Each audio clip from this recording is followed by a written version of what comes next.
بسم اللہ الرحمن الرحیم الحمد للہ رب العالمین والصلاة والسلام علی سید المرسلین والعاقبۃ للمتقین۔ نماز اسلام کا ایک بہت اہم رکن ہے، اللہ تعالیٰ کی یاد اور اللہ تعالیٰ سے تعلق قائم کرنے کا بہت بڑا ذریعہ ہے۔ نبی اکرم صلی اللہ علیہ وسلم نے نماز کو اپنی آنکھوں کی ٹھنڈک قرار دیا۔ نماز کا وقت ہوتا تو آپ صلی اللہ علیہ وسلم حضرت بلال رضی اللہ تعالی عنہ کو ان الفاظ کے ساتھ آذان دینے کا حکم فرماتے: اقم الصلاۃ یا بلال ارحنا بہا، اے بلال ہمیں نماز سے راحت پہنچاؤ۔ ابو داؤد کی روایت ہے۔ نماز کو رسول اکرم صلی اللہ علیہ وسلم نے جنت میں جانے کی ضمانت قرار دیا۔ حضرت ربیعہ بن کعب اسلمی رضی اللہ تعالی عنہ رسول اللہ صلی اللہ علیہ وسلم کی خدمت میں حاضر رہتے اور نبی صلی اللہ علیہ وسلم کے لیے وضو کا پانی اور دوسری چیزیں لایا کرتے تھے۔ ایک مرتبہ آپ نے خوش ہو کر فرمایا: ربیعہ مانگو، کیا مانگتے ہو؟ حضرت ربیعہ رضی اللہ تعالی عنہ نے عرض کیا: یا رسول اللہ صلی اللہ علیہ وسلم، جنت میں آپ کا ساتھ چاہتا ہوں۔ آپ نے فرمایا: تو پھر سجدوں کی کثرت سے میری مدد کرو۔ یہ صحیح مسلم کی روایت ہے۔ یعنی اگر تمہارے نامہ اعمال میں سجدے زیادہ ہوئے تو میرے لیے تمہاری سفارش کرنا آسان ہو جائے گا۔ اللہ تعالیٰ نے قرآن پاک میں کامیاب لوگوں کی نشانی یہ بتائی ہے کہ وہ نماز کی پابندی کرتے ہیں۔ سورۃ المؤمنون آیت 9۔ سورۃ نور میں فرمایا کہ انہیں تجارت اور خرید و فروخت اللہ کی یاد اور نماز قائم کرنے اور زکوٰۃ دینے سے غافل نہیں کرتی۔ اللہ تعالیٰ نے نماز کو اقامت دین کی تمام تر جد و جہد کا حاصل قرار دیا۔ ارشاد باری تعالیٰ ہے: اگر ہم انہیں زمین میں اقتدار بخشیں، یعنی مسلمان زمین میں عروج کو پہنچے، طاقتور ہوں، تو وہ نماز قائم کریں گے، یعنی لوگوں کو اللہ کے آگے جھکائیں گے، زکوٰۃ ادا کریں گے، نیکی کا حکم دیں گے اور برائی سے منع کریں گے۔ یہ ایک اسلامی حکومت کی بنیادی خصوصیات ہیں۔ تکلیف، دکھ اور رنج کے وقت مومن کا یہی سب سے بڑا سہارا ہے۔ ارشاد باری تعالیٰ ہے: اے لوگو جو ایمان لائے ہو، اللہ سے صبر اور نماز کے ساتھ مدد مانگو۔ حضرت ابراہیم علیہ السلام اللہ تعالیٰ کے حکم پر اپنے اہل و عیال کو بیت الحرام کے پاس بے آب و گیاہ جگہ پر لے آئے تو بارگاہ رب العزت میں یہ دعا کی کہ میرے رب مجھے اور میری اولاد کو نماز قائم کرنے والا بنا۔ حضرت اسماعیل علیہ السلام کے جن اوصاف کا ذکر قرآن پاک میں آتا ہے ان میں سے ایک یہ بھی ہے، وہ اپنے گھر والوں کو نماز اور زکوٰۃ کا حکم دیتے تھے۔ آپ صلی اللہ علیہ وسلم کو بھی اس بات کا حکم دیا گیا کہ آپ اپنے اہل و عیال کو نماز کا حکم دیں اور خود بھی اس کے پابند رہیں۔ قرآن کریم سے ہدایت حاصل کرنے والے خوش نصیب لوگوں کی اللہ تعالیٰ نے جو نشانیاں بتائی ہیں ان میں سے ایک نشانی یہ بھی ہے کہ وہ نماز قائم کرنے والے لوگ ہیں۔ ذالک الکتاب لا ریب فیہ ھدی للمتقین الذین یؤمنون بالغیب ویقیمون الصلاۃ۔ نماز میں غفلت، کاہلی اور سستی سے کام لینے کو اللہ تعالیٰ نے منافقین کی نشانی بتایا ہے کہ اذا قاموا الی الصلاۃ قاموا کسالی، کہ منافق جب نماز کے لیے اٹھتے ہیں تو سستی کے ساتھ اٹھتے ہیں۔ یراؤن الناس، محض لوگوں کو دکھانے کے لیے، ولا یذکرون اللہ الا قلیلا، اور اللہ کو بہت کم ہی یاد کرتے، یعنی ان کو نمازوں میں بھی خدا یاد نہیں آتا۔ سورۃ ماعون میں اللہ تعالیٰ نے ان نمازیوں کے لیے ہلاکت اور تباہی بتائی جو نماز کے معاملے میں غفلت اور بے پرواہی سے کام لیتے ہیں۔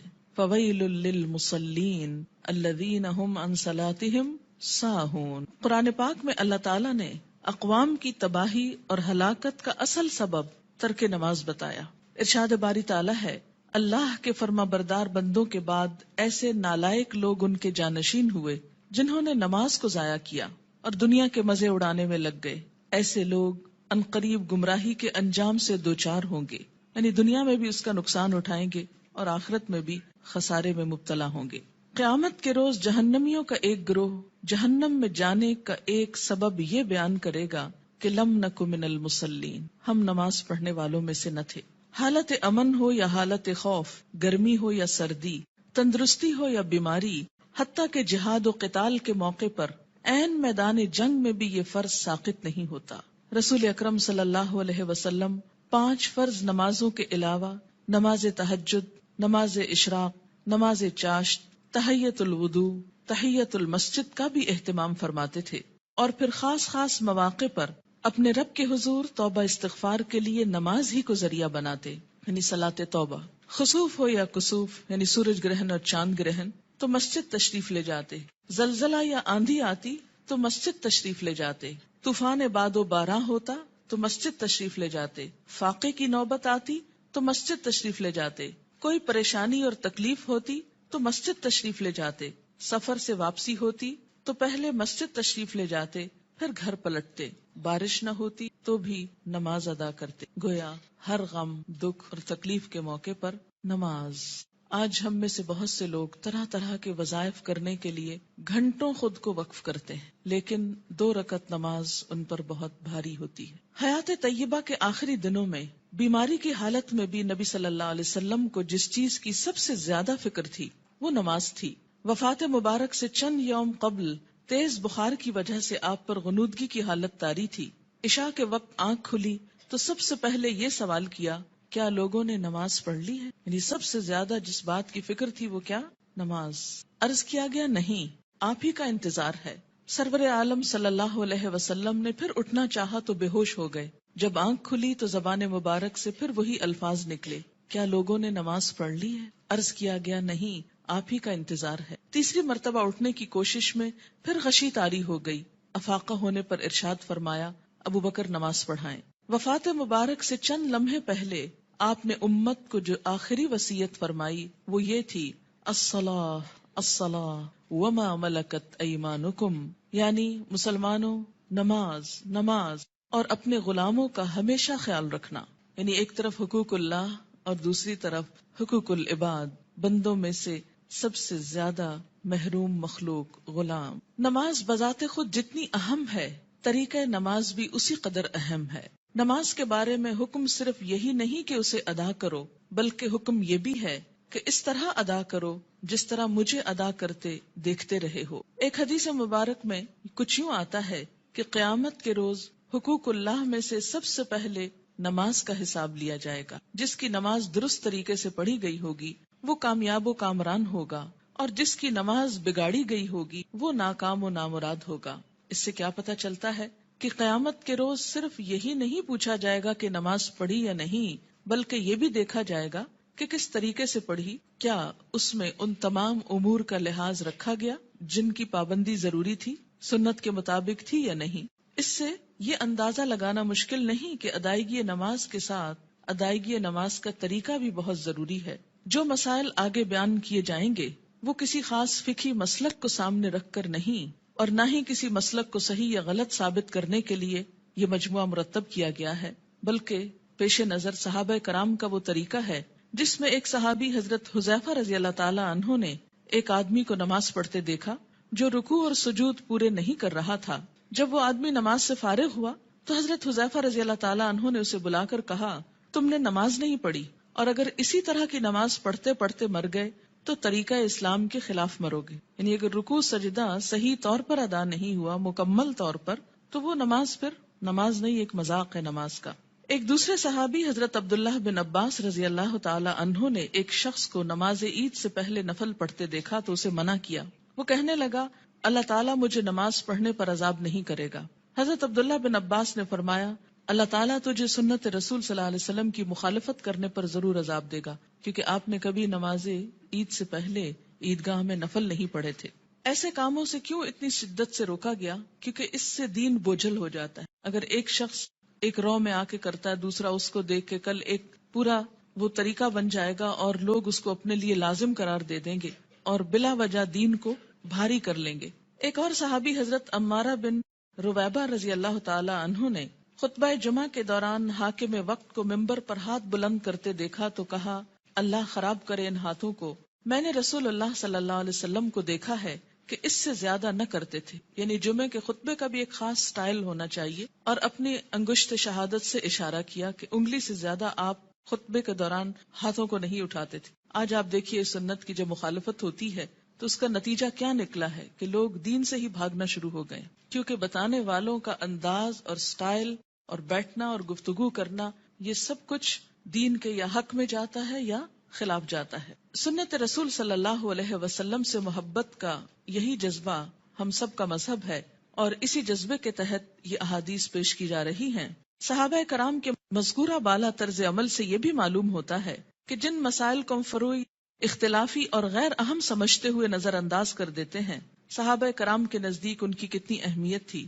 حقیقت یہ ہے کہ جو شخص رسول اللہ صلی اللہ علیہ وسلم کے اس فرمان مبارک سے آگاہ ہے، من رغب عن سنتی فلیس منی، یعنی جس شخص نے میری سنت اختیار کرنے سے گریز کیا وہ مجھ سے نہیں، وہ کسی بھی سنت کو معمولی اور غیر اہم سمجھ کر نظر انداز کرنے کی جسارت نہیں کر سکتا۔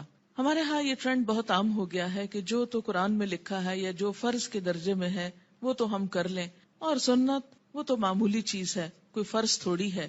اور ہم نے دیکھا ہے سعودی عرب میں لوگ ایسا نہیں کرتے اور فلاں ملک کے لوگ ایسا نہیں کرتے۔ تو یاد رکھیے کہ ہمارے لیے نہ سعودی عرب کے لوگ کوئی مثال ہیں اور نہ کسی اور ملک کے، ہمارے لیے تو مثال 1400 سال پیچھے جاتی ہے نبی اکرم صلی اللہ علیہ وسلم کی ذات میں۔ سب سے پہلے نماز کے لیے نیت کا درست ہونا ضروری ہے، کیونکہ نیت کے بغیر اگر کوئی شخص وہ تمام ایکشنز کرے جو نماز کے ہوتے ہیں تو اس کی نماز نہ ہوگی۔ کسی بھی عمل کے اجر و ثواب کا دار و مدار نیت پر ہے۔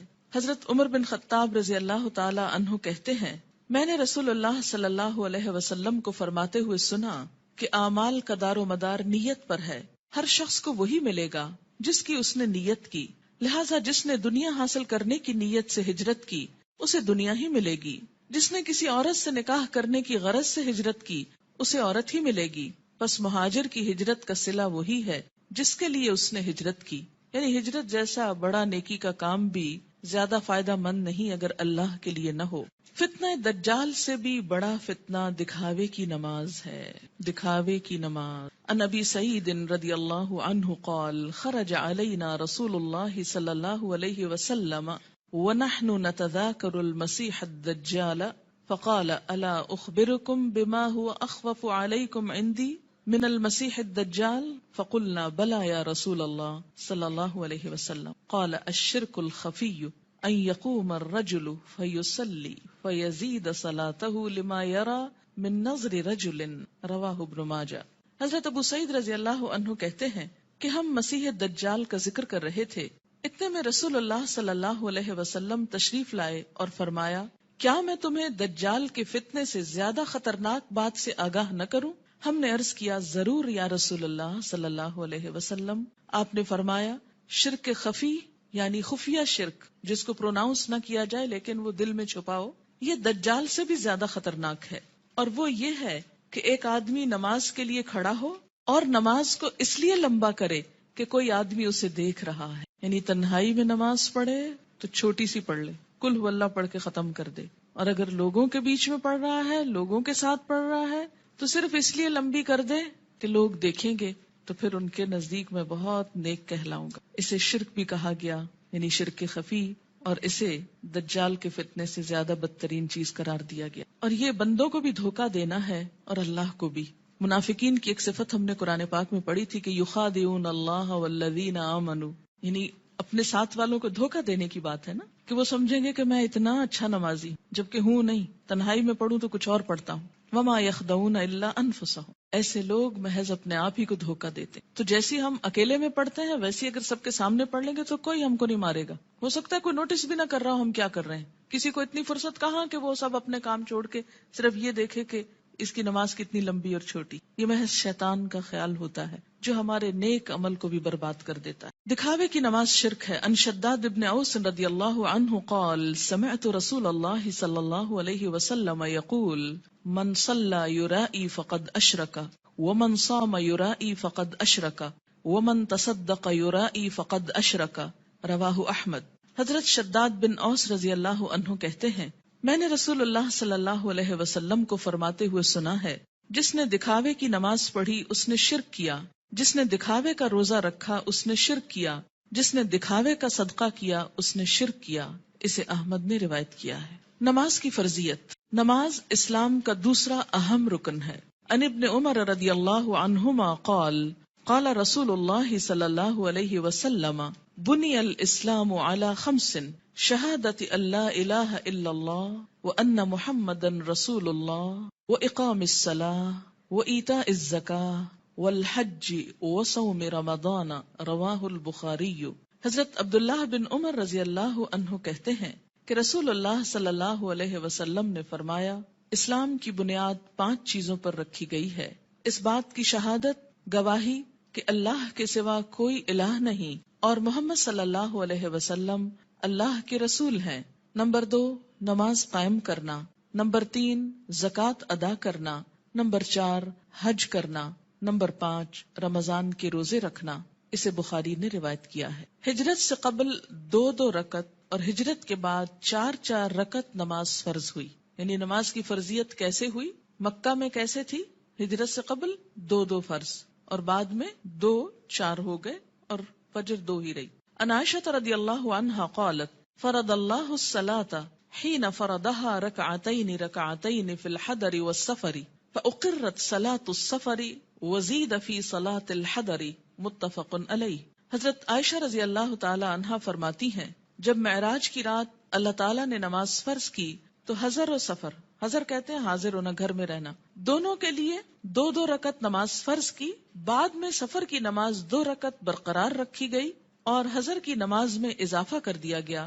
اسے بخاری اور مسلم نے روایت کیا ہے۔ نماز کی فضیلت، روزانہ باقاعدگی سے 5 نمازیں ادا کرنے سے تمام صغیرہ گناہ معاف ہو جاتے ہیں۔ ان ابی ہریرہ رضی اللہ عنہ قال قال رسول اللہ صلی اللہ علیہ وسلم ارأیتم لو ان نہرا بباب احدکم یغتسل فیہ کل یوم 5 ما تقول ذلك یبقی من درنہ قالوا لا یبقی من درنہ شیئا قال فذلك مثل الصلوات الخمس یمحو اللہ بها الخطایا متفق علیہ۔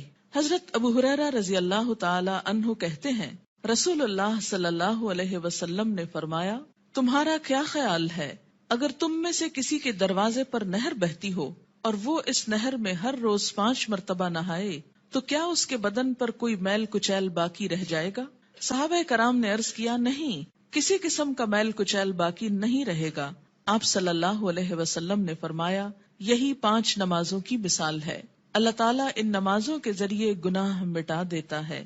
اسے بخاری اور مسلم نے روایت کیا ہے۔ یاد رکھیے کہ کچھ گناہ ایسے ہوتے ہیں کہ جن کو نیکیاں مٹاتی چلی جاتی ہیں۔ ان الحسنات یذہبن السیئات، اس میں کیا چیز آتی؟ مثلا آپ کے ہاتھوں کو ڈسٹ اور چھوٹی موٹی گندگی لگ جاتی ہے کام کرتے ہوئے، جب آپ پانی سے دھوتے ہیں تو وہ ڈسٹ خود بخود بہہ جاتی۔ کچھ چکنائی وغیرہ کے داغ ایسے ہوتے ہیں کہ جو صرف پانی سے نہیں دھلتے، اس کے لیے آپ کو صابن استعمال کرنا پڑتا ہے۔ کچھ داغ ایسے ہوتے ہیں پینٹ وغیرہ کے کہ جو صرف پانی اور صابن سے نہیں دھلتے، ان کے لیے آپ کو مخصوص قسم کا سولوشن استعمال کرنا ہوتا ہے جو ان دھبوں کو دور کر دے۔ اسی طرح روحانی نجاستیں اور گناہ، ان کی بھی کچھ قسمیں ایسی ہیں کہ جو خود بخود نیکیوں سے مٹتی چلی جاتی ہیں، کچھ کے لیے عبادات کفارے کا ذریعہ بنتی ہیں، لیکن کچھ گناہ ایسے ہیں کہ جن کے داغ بہت سخت ہیں اور ان کے لیے خصوصی عمل، توبہ، استغفار، ان گناہوں کا کفارہ اور مداوع ضروری ہوتا ہے۔ جب تک ان پہ مثلاً حد جاری نہ ہو جائے یا کفارہ نہ دے دیا جائے یا بطور خاص اس کی توبہ اور اصلاح نہ کر لی جائے تو وہ گناہ معاف نہیں ہوتے۔ تو اسی لیے اس حدیث کا یہ جو معنی کیا گیا ہے یمحو اللہ بها الخطایا، تو خطایا سے مراد کیا ہے؟ عام چھوٹے موٹے گناہ جو انسان ہونے کے ناطے بھول چوک کر اچانک انسان سے سرزد ہو جاتے ہیں۔ آپ منہ سے کچھ کہنے چلے تھے، کچھ اور کہہ بیٹھے، آپ کی نیت نہیں تھی، ارادہ نہیں تھا، اچانک ہی کچھ ہو گیا، پھر احساس ہوتا ہے، پھر آپ دوبارہ اس کی اصلاح کرتے ہیں، لیکن بسا اوقات وہ بھی بھول جاتے ہیں۔ تو ایسے میں کیا ہے کہ جو چیزیں انجانے میں نہ چاہتے ہوئے انسان سے ہو جائیں تو اللہ تعالیٰ انسان کے گناہوں کو مختلف عبادات کے ذریعے دھوتا رہتا ہے۔ نماز گناہوں کی آگ کو ٹھنڈا کرتی ہے۔ ان انس بن مالک رضی اللہ عنہ قال قال رسول اللہ صلی اللہ علیہ وسلم ان للہ ملکا ینادی عند کل صلاة یا بنی آدم قوموا الى نیرانکم التي اوقدتموها فاطفئوها رواہ الطبرانی فی الاوسط۔ حضرت انس بن مالک رضی اللہ تعالی عنہ کہتے ہیں، رسول اللہ صلی اللہ علیہ وسلم نے فرمایا، ہر نماز کے وقت اللہ تعالیٰ کا مقرر کردہ فرشتہ پکارتا ہے، لوگو اٹھو اس آگ کو بجھانے کے لیے جسے تم نے اپنے گناہوں سے جلایا ہے۔ یعنی انسان کے گناہ انسان کے لیے جہنم کی آگ تیار کرتے ہیں، لیکن جب انسان نماز پڑھتا ہے آگ بجھ جاتی۔ 5 نمازیں باقاعدگی سے ادا کرنے والا قیامت کے دن صدیقین اور شہداء کے ساتھ ہوگا۔ ان عمر ابن مرۃ الجہنی رضی اللہ عنہ قال جاء رجل الى النبي صلی اللہ علیہ وسلم فقال یا رسول اللہ ارأیت ان شہدت ان لا الہ الا اللہ وانک رسول اللہ وصلیت الصلوات الخمس وادیت الزکاة وصمت رمضان وقمته فممن انا قال من الصدیقین والشہداء رواہ ابن حبان۔ حضرت عمر بن مرہ جہنی رضی اللہ تعالی عنہ کہتے ہیں کہ ایک آدمی نبی اکرم صلی اللہ علیہ وسلم کی خدمت میں حاضر ہوا اور عرض کیا یا رسول اللہ بتائیے اگر میں گواہی دوں کہ اللہ کے سوا کوئی الہ نہیں، آپ اللہ کے رسول ہیں، اور 5 نمازیں ادا کروں، زکوٰۃ دوں، رمضان کے روزے رکھوں اور رمضان میں قیام بھی کروں یعنی تراویح بھی پڑھوں، تو میرا شمار کن لوگوں میں ہوگا؟ آپ صلی اللہ علیہ وسلم نے ارشاد فرمایا صدیقین اور شہداء میں۔ اسے ابن حبان نے روایت کیا ہے۔ یعنی فرائض کا پورا کرنے والا بلند درجے رکھتا ہے، الا یہ کہ وہ بندوں کے حقوق میں ایسی کمی کرے کہ جس سے اس کے فرائض کا اجر بھی ختم ہو جائے۔ رات کی تاریکی میں مسجد میں آنے والے نمازیوں کے لیے قیامت کے دن مکمل نور کی خوشخبری ہے۔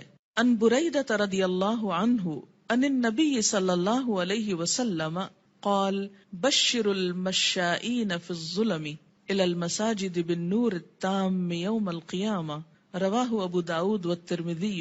حضرت بریدہ رضی اللہ تعالی عنہ روایت کرتے ہیں کہ نبی اکرم صلی اللہ علیہ وسلم نے فرمایا اندھیرے میں مسجدوں کی طرف چل کر جانے والوں کو قیامت کے دن مکمل روشنی کی خوشخبری دے دو۔ یہ تو آپ سب جانتے ہیں نا کہ حشر کے میدان میں بہت اندھیرا ہوگا، لیکن کچھ لوگوں کے پاس نور ہوگا، کچھ کے پاس ہوگا پھر چھین لیا جائے گا منافقوں سے۔ اور یہ نور کون سا نور ہوگا؟ انسان کے اپنے اعمال کا، اور اس نور کو بڑھانے والی چیز نماز ہے، اور خصوصاً رات کے اندھیرے میں مسجد جانے والوں کے لیے خوشخبری ہے۔ عورتوں کے لیے گھر میں ہی یہ نماز پڑھنے کا اجر ہے، اور اگر وہ مسجد نہیں بھی جا پاتی تو انشاءاللہ پابندی سے نماز ادا کرنے کی صورت میں وہ اس اجر سے محروم نہیں رہیں گی۔ نور کی وہ دعا بھی سکھائی گئی نا کہ ربنا اتمم لنا نورنا، اللہ ہمارا نور ہم پہ مکمل کر دے، کہ حشر کے میدان میں یہ دعا مانگیں گے اہل ایمان اس پریشانی سے کہ کہیں ان کا نور ان سے چھین نہ لیا جائے۔ مسجد میں آنے والے نمازی اللہ کے ملاقاتی ہیں جن کی اللہ تعالیٰ عزت فرماتا ہے۔ وَأَن سلمان رضی اللہ عنہ ان النبی صلی اللہ علیہ وسلم قال من تودأ فی بیتہ فاحسن الوضوء ثم اتى المسجد فهو زائر اللہ وحق علی المزور ان یکرم الزائر رواہ الطبرانی۔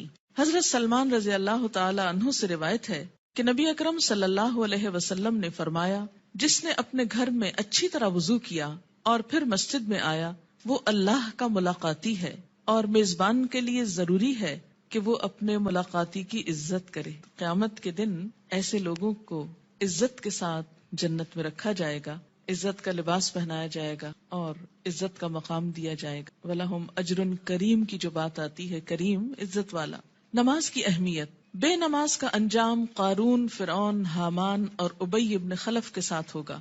ان عبداللہ ابن عمرو ابن العاص رضی اللہ عنہما ان النبی صلی اللہ علیہ وسلم انه ذکر الصلاة یوما فقال من حافظ علیہا كانت له نورا وبرهانا ونجاة يوم القيامة ومن لم يحافظ عليها لم يكن له نورا ولا برهانا ولا نجاة وكان يوم القيامة مع قارون وهامان وفرعون وأبي بن خلف رواه ابن حبان۔ حضرت عبداللہ بن عمرو بن العاص رضی اللہ تعالی عنہ کہتے ہیں کہ نبی اکرم صلی اللہ علیہ وسلم نے ایک دن نماز کا ذکر کرتے ہوئے فرمایا جس شخص نے نماز کی حفاظت کی اس کے لیے نماز قیامت کے روز نور، برہان اور نجات کا سبب ہوگی، اور جس نے نماز کی حفاظت نہ کی اس کے لیے نہ نور ہوگا، نہ برہان، نہ نجات۔ نیز قیامت کے روز اس کا انجام قارون، فرعون، حامان اور ابی ابن خلف کے ساتھ ہوگا۔ اسے ابن حبان نے روایت کیا ہے۔ یہاں پر نماز کی حفاظت کا ذکر ہے، پابندی وقت بھی مراد ہے، رکوع اور سجود وغیرہ کی حفاظت بھی، اپنے دل اور خیالات کی حفاظت بھی، طہارت کی حفاظت بھی۔ تو ایسی نماز پڑھنے والے کی اللہ تعالیٰ بھی حفاظت فرمائیں گے، اور قیامت کے دن اس کے لیے یہ نماز سراسر فائدے کا سبب ہوگی، اور اگر نہیں تو ایسا شخص فرعون، قارون جو مال کی محبت میں گرفتار تھا، کیونکہ عموماً انسان نمازوں کی پرواہ کیوں نہیں کرتا؟ مال کی محبت میں گرفتار ہو. فرعون حکومت اور جاہ و مال کی وجہ سے، تکبر کی وجہ سے. حامان جو اس کا مشیر تھا، جو فرعون کی خوشنودی حاصل کرنے کے لیے اسی کے دین پر تھا اور اسی کا مددگار اور وزیر تھا. آج بھی دنیا میں بہت سے ایسے لوگ ہیں جو اپنے بڑوں کی خوشنودی حاصل کرنے کے لیے اپنے کسی باس کی یا کسی بڑے کی اس کا کام کرتے کرتے یا اس کی خوشامد کرتے کرتے اللہ تعالیٰ کا یہ حق بھول جاتے ہیں. اور اسی طرح ابی ابن خلف اسلام دشمنوں میں سے تھا، یعنی ایسا شخص جو نماز کی حفاظت نہ کرے، پھر اسے صدیقین اور شہداء کے ساتھ ہونے کی بجائے ایسے مجرموں کے ساتھ رکھا جائے گا. اسلام اور کفر کے درمیان حد فاصل نماز ہے. عن جابر رضی اللہ عنہ قال قال رسول اللہ صلی اللہ علیہ وسلم بین الرجل وبین الشرک والکفر ترک الصلاۃ، رواہ مسلم. حضرت جابر رضی اللہ عنہ سے روایت ہے کہ رسول اللہ صلی اللہ علیہ وسلم نے فرمایا، آدمی اور شرک یا کفر کے درمیان حد فاصل ترک نماز ہے، یعنی نماز کا پڑھنا یا چھوڑنا اس کو ایک طرف یا دوسری طرف لے آتا ہے. اسے مسلم نے روایت کیا ہے. مثلاً ایک شخص مسلمان ہے، اسلام کی حفاظت میں ہے، یہ حفاظت جو ہے یہ نماز کے ساتھ ہے، یا یوں کہیے کہ نماز ہی کی یہ باؤنڈری. جب کوئی شخص نماز نہیں پڑھتا، اس عہد کو توڑتا ہے تو وہ کٹ جاتی ہے ڈور جس سے وہ محفوظ تھا، اور اس کے بعد وہ اسلام حدوں سے نکل کر کفر کے قریب ہو جاتا ہے یا اس میں داخل ہو جاتا ہے. 10 برس کی عمر میں اگر بچہ نماز کا عادی نہ بنے تو اسے مار کر نماز پڑھوانی چاہیے، یعنی سختی کی جا سکتی ہے. عن عمرو بن شعیب عن ابیہ عن جدہ رضی اللہ عنہما قال قال رسول اللہ صلی اللہ علیہ وسلم مروا اولادکم بالصلاة وهم ابناء 7 سنین واضربوهم علیہا وهم ابناء 10 سنین وفرقوا بینہم فی المضاجع، رواہ ابو داود. حضرت عمر اپنے باپ شعیب سے اور شعیب اپنے دادا عبداللہ بن عمرو بن عاص سے روایت کرتے ہیں کہ رسول اللہ صلی اللہ علیہ وسلم نے فرمایا، جب تمہارے بچے 7 برس کے ہو جائیں تو انہیں نماز پڑھنے کا حکم دو، جب 10 برس کے ہو جائیں اور نماز باقاعدگی سے نہ پڑھیں تو نماز پڑھانے کے لیے انہیں مارو.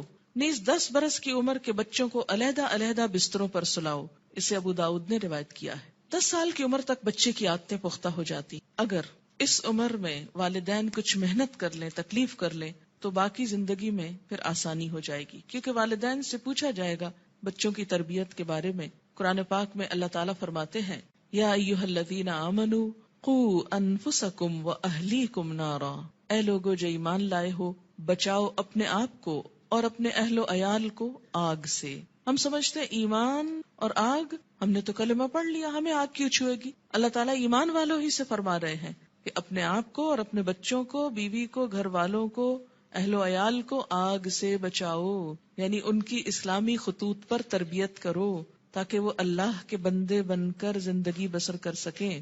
اگر کوئی شخص اس سلسلے میں کوتاہی کرتا ہے تو اس سے پوچھ ہوگی. بہرحال یہاں 7 برس کی عمر سے نماز کی ابتدا کا حکم ہے. اس سے پہلے بچوں کو تکلیف نہیں دینی چاہیے. اگر خود شوق سے کچھ کرتے ہیں، مثلاً ماں نماز پڑھی، ساتھ آ کے سجدے کرتے ہیں، بیٹھ جاتے ہیں، تو ٹھیک ہے، لیکن 7 سال سے پہلے انہیں تکلیف نہیں دینی چاہیے. اس میں ضرور کوئی حکمت ہوگی کہ 7 سال ہی، کیونکہ اس وقت تک بچہ اپنے کام بہت سے خود کرنے کا عادی ہو جاتا ہے، اہل ہو جاتا ہے. 7 سال کے کم عمر بچے کو مثلاً 6 سال میں آپ کو ہاتھ بھی دھلانے ہیں، آپ کو منہ بھی دھلانا ہے، تو ماؤں کے لیے ایک بہت تکلیف ہو جاتی. لیکن عام طور پر 7 سال کا بچہ اپنے یہ کام خود کو واش کر سکتا ہے، خود کو صاف کر سکتا ہے، نہا سکتا ہے، وضو کر سکتا ہے. تو 7 سال کی عمر میں ابتدا کی جائے اور 3 سال تک نرمی سے اسے نماز کا عادی بنایا جائے. جب 10 سال کا ہو جائے تو پابندی شروع کرا دی جائے، اور اب اگر پابندی نہ کرے تو سختی کی جائے. لیکن انشاءاللہ جو 7 سال سے ابتدا کرا دے گا اس کو 10 سال میں سختی کی ضرورت نہیں رہے گی، اور اس میں آپ پھر تدریج سے کام لے سکتے ہیں.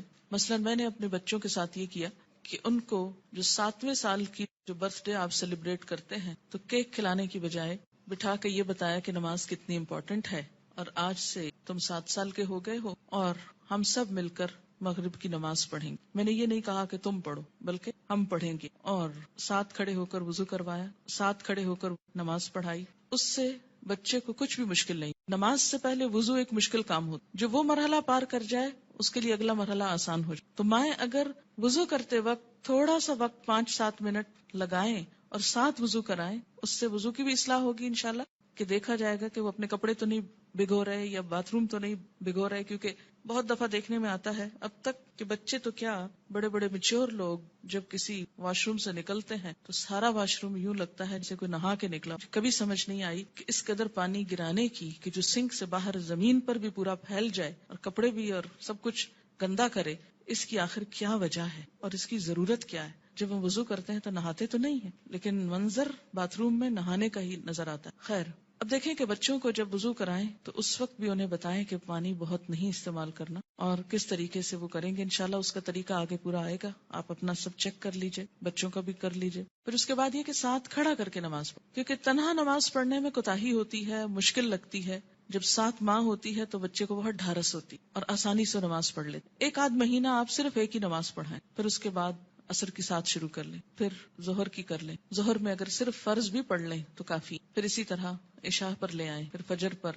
10 سال کی عمر تک اگر وہ اپنی مرضی سے فجر اٹھ کے پڑھ لیتے ہیں تو کوئی بات نہیں، لیکن 10 سال کے بعد پھر فجر سورج نکلنے سے پہلے، اور پھر آہستہ آہستہ سنت کی رغبت بھی. فجر کی تو سنت خیر پڑھی ہی جائے گی، لیکن باقی نمازوں میں آہستہ آہستہ رغبت، حتیٰ کہ جب بالغ ہوں، 12 سال 13 14 مختلف بچوں کی مختلف بلوغت کی عمر ہوتی، تو اس وقت پھر ان کو دین کی ایسی باتیں ساتھ پڑھائیں کہ جس سے ان کے دل میں سنت پڑھنے کی، نفل پڑھنے کی محبت پیدا ہو، اور وہ نماز سے بھاگے نہیں بلکہ نماز سے محبت کرے، ایسی ہی جیسے اللہ کے رسول صلی اللہ علیہ وسلم فرماتے تھے، اٹھو بلال، نماز قائم کرو اور ہمیں راہ پہنچاؤ، کہ نماز ایک خوشی کی خبر بن جائے نہ کہ ایک پریشانی. اور اس میں تھوڑی سی محنت کی ضرورت ہے. اگر کوئی بچہ محنت کے باوجود، کوشش کے باوجود نہ پڑھنے کی طرف آئے تو پھر خصوصی طور پر دعا مانگے، نفل حاجت کے پڑھ کر خصوصی دعا بچے کے لیے مانگے کہ اللہ تعالیٰ اس کے لیے یہ کام آسان کر دے اور اس کے دل میں یہ محبت پیدا کر دے.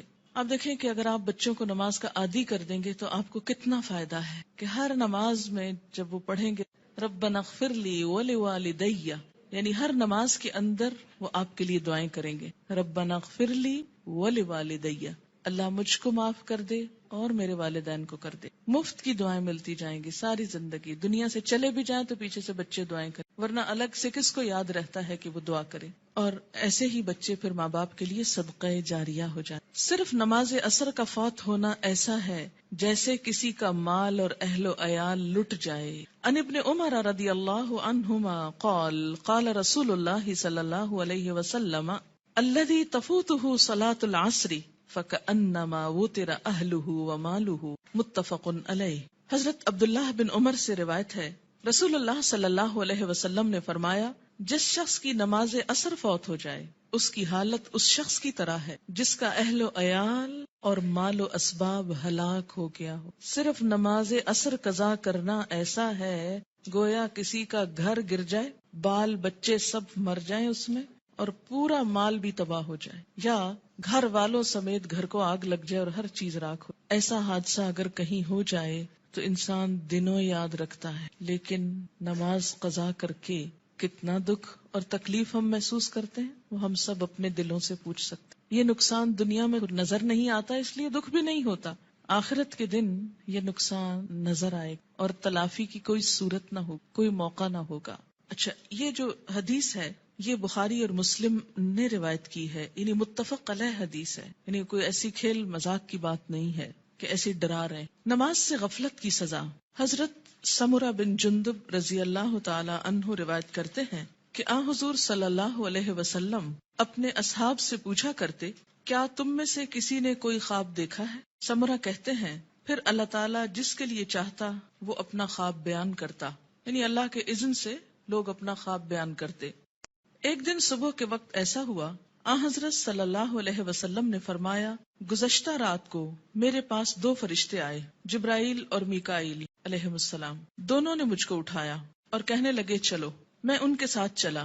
ایک آدمی کے پاس پہنچے جو کروٹ پر لیٹا ہے، یعنی پہلو پہ لیٹا ہوا ہے، اور دوسرا شخص جو ایک فرشتہ ہے پتھر لیے ہوئے اس کے سر پہ کھڑا ہے. وہ کیا کرتا ہے؟ جھک کر پتھر سے اس کا سر کچل ڈالتا، یعنی کھڑا آدمی جھک کر پتھر سے سر کچلتا ہے اور پتھر ڈھلک کر ادھر آ جاتا ہے، یعنی جب وہ پھینکتا ہے تو سر کچل کر پتھر دوسری طرف چلا جاتا ہے. وہ شخص پتھر کو سنبھالنے کے لیے جاتا ہے، دوسری طرف جا کے پتھر اٹھاتا ہے. اور جب پتھر لے کر آتا ہے تو اس لیٹے ہوئے شخص کا سر جڑ کر جیسے پہلے تھا ویسے ہی ہو چکا ہوتا ہے، پھر وہ پتھر مار کر اس کا سر کچلتا ہے، ایسا ہی پھر برابر ہوتا رہتا ہے کہ مارا جاتا ہے، سر کچلا جاتا ہے، جب تک پتھر کو دوبارہ اٹھایا جاتا ہے سر پھر درست ہو جاتا ہے، پھر مارا جاتا ہے۔ یہ بار بار سر کا درست ہونا اور بار بار مارا جانا یہ دراصل عذاب کی شدت کی طرف اشارہ ہے۔ میں نے کہا، کس نے؟ نبی صلی اللہ علیہ وسلم نے ان فرشتوں سے پوچھا، سبحان اللہ، یہ دونوں کون ہیں؟ انہوں نے کہا، چلو، یعنی ابھی نہیں پوچھو۔ ہم پھر چل پڑے اور ایک شخص پر پہنچے جو سیدھا لیٹا ہوا ہے، چت لیٹا ہوا، اور اس کے پاس ایک اور شخص لوہے کی سنی لیے ہوئے کھڑا ہے، یعنی لوہے کا ایک ہیمر سا۔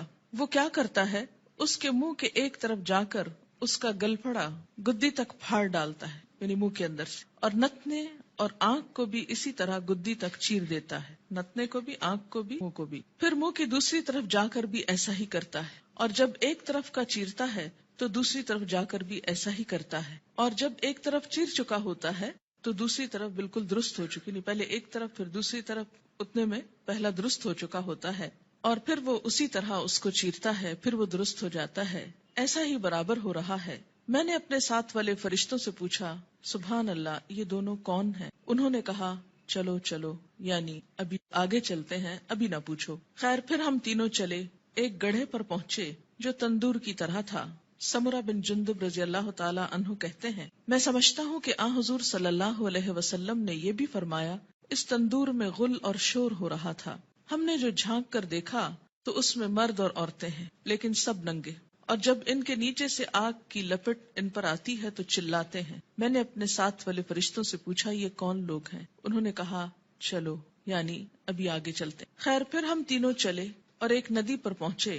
سمرہ کہتے ہیں، میں سمجھتا ہوں کہ حضرت صلی اللہ علیہ وسلم نے فرمایا، اس کا پانی، ندی کا پانی، خون کی طرح سرخ تھا، اور ایک شخص اس ندی میں تیر رہا تھا۔ ندی کے کنارے ایک اور شخص کھڑا تھا جس نے اپنے سامنے بہت سے پتھر اکٹھے کر رکھے تھے۔ یہ شخص جو ندی میں تیر رہا تھا، تیرتے تیرتے اس کنارے والے شخص کے پاس آتا اور اپنا منہ کھول دیتا۔ وہ اس کے منہ میں ایک پتھر دے دیتا، پھر ندی میں چل دیتا، پھر لوٹ کر آتا تو کنارے والا شخص ایک اور پتھر اس کے منہ میں دے دیتا۔ غرض جب وہ لوٹ کر آتا یہی ہوتا۔ میں نے اپنے ساتھ والے فرشتوں سے پوچھا، یہ دونوں کون ہیں؟ انہوں نے کہا، چلو چلو چلو، چلتے ہیں۔ خیر، پھر ہم تینوں چلتے چلتے ایک نہایت بدصورت بد شکل مرد کے پاس پہنچے، بہت ہی بدصورت جو تم نے کبھی بھی دیکھا ہو۔ وہ کیا کر رہا تھا؟ آگ سلگا رہا تھا اور اس کے گرد دوڑ رہا تھا۔ میں نے اپنے ساتھ والے فرشتوں سے پوچھا، یہ کون ہے؟ انہوں نے کہا، چلو چلتے ہیں۔ پھر ہم تینوں چلے، چلتے چلتے ایک بہت گھنے سبز باغیچے پر پہنچے۔ اس میں ہمہ قسم کے پھول تھے، یعنی ہر طرح کے پھول تھے۔ اس کے بیچوں بیچ ایک لمبے قد کا آدمی تھا، اتنا لمبا کہ مجھ کو اس کا سر دیکھنا مشکل ہو گیا، اور اس کے گرد بہت سے لڑکے جمع ہیں۔ اتنے لڑکے میں نے کبھی نہیں دیکھے۔ میں نے اپنے ساتھ والے فرشتوں سے پوچھا، یہ لمبا شخص کون ہے اور یہ لڑکے کون ہیں؟ انہوں نے کہا، چلو چلتے ہیں، ابھی نہ پوچھو۔ خیر، پھر ہم تینوں چلے اور ایک بڑے باغ پر پہنچے۔ ایسا بڑا باغ اور عمدہ باغ میں نے کبھی نہیں دیکھا۔ میرے ساتھ والے فرشتوں نے مجھ سے کہا، اس باغ میں ایک درخت تھا، اس پر چڑھ جا۔ ہم تینوں اس پہ چڑھ گئے اور جاتے جاتے ایک شہر پر پہنچے جو سونے چاندی کی اینٹوں سے بنایا گیا تھا۔ ہم نے اس شہر کے دروازے پر آ کر دروازے کو کھلوایا، دروازہ کھولا گیا، ہم اس کے اندر گئے۔ وہاں ہم کو ایسے آدمی ملے کہ ان کا آدھا دھڑ تو نہایت خوبصورت، بہت ہی خوبصورت جو کبھی تم نے دیکھا ہو، اور آدھا بدصورت۔ میرے ساتھ والے فرشتوں نے ان سے کہا، جاؤ اس ندی میں گر پڑو، غوطہ لگاؤ۔ وہاں ایک اور ندی دکھائی دی جو چوڑائی میں بہ رہی تھی، اس کا پانی دودھ کی طرح سفید تھا۔ غرض یہ آدمی اس ندی میں کود پڑے، پھر جو لوٹ کر ہمارے پاس آئے تو ان کی بدصورتی جاتی رہی، ان کا پورا جسم خوبصورت ہو گیا۔ اب میرے ساتھ والے فرشتے کہنے لگے، یہ شہر جنت العدن ہے، قرآن پاک میں آتا نا جنات و عدن، ہمیشہ رہنے والا باغ، ایور گرین، اور یہی تمہارا مقام ہے۔ میری آنکھ جو اوپر اٹھی تو کیا دیکھتا ہوں، ایک محل ہے سفید ابر کی طرح، یعنی بادل کی طرح۔ ان فرشتوں نے کہا، یہ تمہارا گھر ہے۔ میں نے کہا، اللہ تم کو برکت دے، مجھ کو چھوڑو، میں اپنے گھر میں جاؤں۔ انہوں نے کہا، نہیں، ابھی تم اس گھر میں نہیں جا سکتے، لیکن بعد میں تم اس میں داخل ہوگے۔ میں نے کہا، اچھا، خیر۔ اس رات کو میں نے جو عجیب عجیب باتیں دیکھی تو ان کی حقیقت بیان کرو۔ انہوں نے کہا، ہاں، اب ہم تم سے ان کی حقیقت بیان کرتے ہیں۔ پہلا شخص جو تم نے دیکھا جس کا سر پتھر سے کچلا جا رہا تھا، یہ وہ شخص ہے جس نے قرآن سیکھ کر اس کو چھوڑ دیا تھا، فرض نماز کا وقت قضا ہو جاتا اور وہ سویا رہتا. یعنی ایک ہی شخص کے دو عیب تھے. نمبر ایک، قرآن سیکھ کر اس کو چھوڑ دیا، یعنی پھر ویسا ہی ہو گیا جیسے اس نے کبھی اس کو پڑھا ہی نہ تھا.